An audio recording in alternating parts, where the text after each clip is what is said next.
That heavy breathing in your ear isn't a monster. It's the pickled punks. Well, what is the plot? Who wants to give a go? I could give a go if no one objects. Give a go. Go for it. All right, so as children, a brother and sister team of Tim and Kaylee experienced some difficulties with a mirror that their father purchased that has a tendency to influence the mind and cause marital disputes. Actually, I think the wife purchased it. But the wife did. Negative. The wife purchased it, but she wasn't aware that she was purchasing it because when it came into the studio, she commented on the fact that there was an increase in the furniture budget and that she was not aware that they were buying antiques. This is fairly minute details. And let's say I didn't know that. Okay. I didn't know that. Thanks for clarifying. I didn't know that. No problem. Okay, so, cool. Anyways, there's some issues that they have, the brother and sister team, as children involving the mirror and its ability to spread evil and cause people to see and hear things that are not actually there. The brother ends up in a mental institution because he ends up killing his father. And to the end of the movie, essentially. That is the summary. Yes. As a child, he ends up in the mental institution, then is released at the beginning of the movie to have a conflict between his mental rehabilitation, which told him that the mirror situation was merely a construct of his mind. Good choice of words. Sorry. All right, so maybe someone else would like to take care of this. So Brad? then it picks up with the kids growing up in their 20s and getting out of the mental institution and essentially...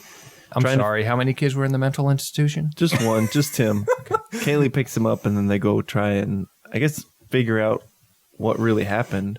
Essentially, they're trying to destroy the spirit or the mirror itself or whatever. They're just looking into... Kaylee, who did not have the benefit of any type of psychological evaluation... Or detriment, depending on your... Or detriment, was pretty dead set in her original assessment as a child that the mirror was evil and it caused all of the problems.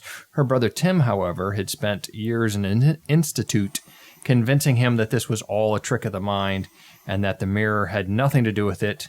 And now he's confronted with his sister who is saying, oh no, let's break this mirror. Yeah.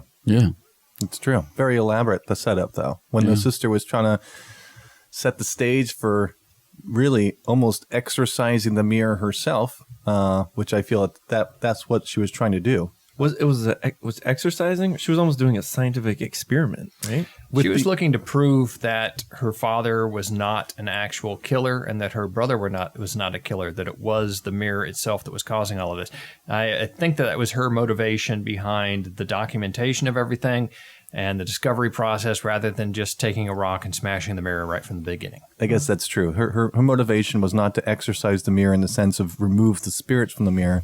Her point was just to prove that the mirror was causing people to act irrationally and violently. And she was able to document a history of 4 centuries of deaths that were caused by the mirror. That's true. She was almost obsessive in her research, which, considering her circumstances, isn't that unusual. It was a huge impact on her life at a young age. She works at an auction house. She does. You speculated that she might have started working at the auction house to hopefully come across receiving that mirror in some way in her professional life and then receiving it and then performing this experiment. Yeah, I thought it was a psychological defense mechanism to try to sublimate her childhood trauma. I think supporting that is her fiance. Her fiance happens to be her supervisor, as I could tell, at the auction house. So it almost appears, she talks about the fact that she went into foster care after her parents were dead from the mirror, as opposed to her brother who went into a state-sponsored rehabilitation system because he actually shot the father. And her life since then appears to have been dedicated purely to exposing the mirror. Everything from her occupation to perhaps even becoming engaged to her fiance based on the fact that he was in a position to get her closer to the mirror. Here's a question. Maybe Brad can clarify this. I usually can clarify most things, so hit me.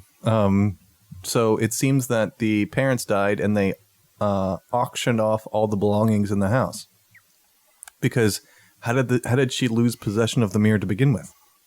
That's a good call. At the auction, the auctioneer said that the mirror had recently come from, I think the name of the palace is like the Queen of England's, one of the Queen of England's palaces in Scotland. How did it get out of the home? That's what I'm saying. The is family that- home. Yeah. Like that's what- you- that I think adds all to of the mystery. possessions in the house were auctioned off. The house itself, she stated herself during the movie that the house, up until the point that she reached age of maturity and was able to inherit the house, nobody had bought it. So when she reached age of maturity, then she inherited the house.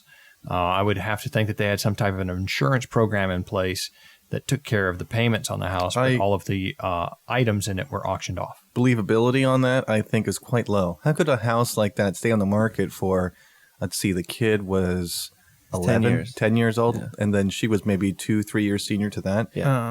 So Could it have possibly had something to do 7 with the years? fact that her mother was chained to a wall and beaten with a hammer in the house, that maybe that would turn off a potential buyer? Well, it wouldn't list that in the listing. Yeah. Full As a feature. disclosure. On the front of the brochure. I mean, you would buy the house because it gains value, and you would live in it because Not everybody wants to live in a haunted house. we tried to summon a spirit in this apartment. It did not bother Brian at all. Brian, you need to tell the landlords if you ever get rid of this place that you summoned somebody. Big D. Yeah, who was that guy? Big D. Digdon. Yeah, Digdon. Digdon. It's you and Digdon living here. I mean, that's you're breaking your lease occupancy level at this point. The mirror went from a middle class house in somewhere rural America to the Queen of England's palace in Scotland. How did that transaction occur is what I want to know. That's a good question. That's fair.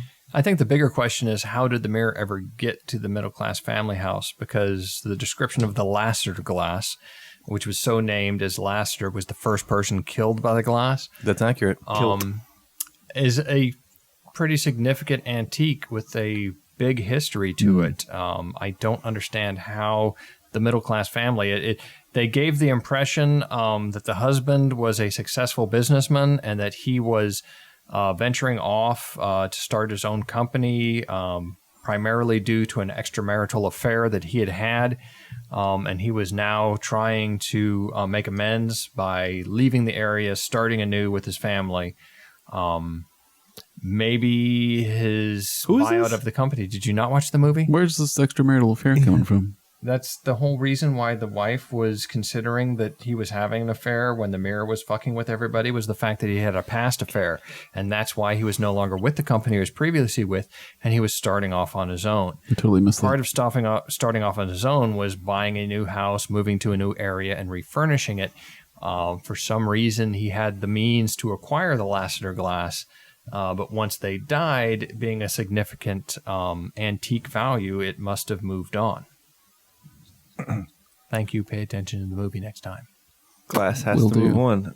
Mm-hmm. Has to. Plus, the glass can influence people's minds. So I think maybe the Lassiter glass had more decision in where it was going than the people who were actually buying it.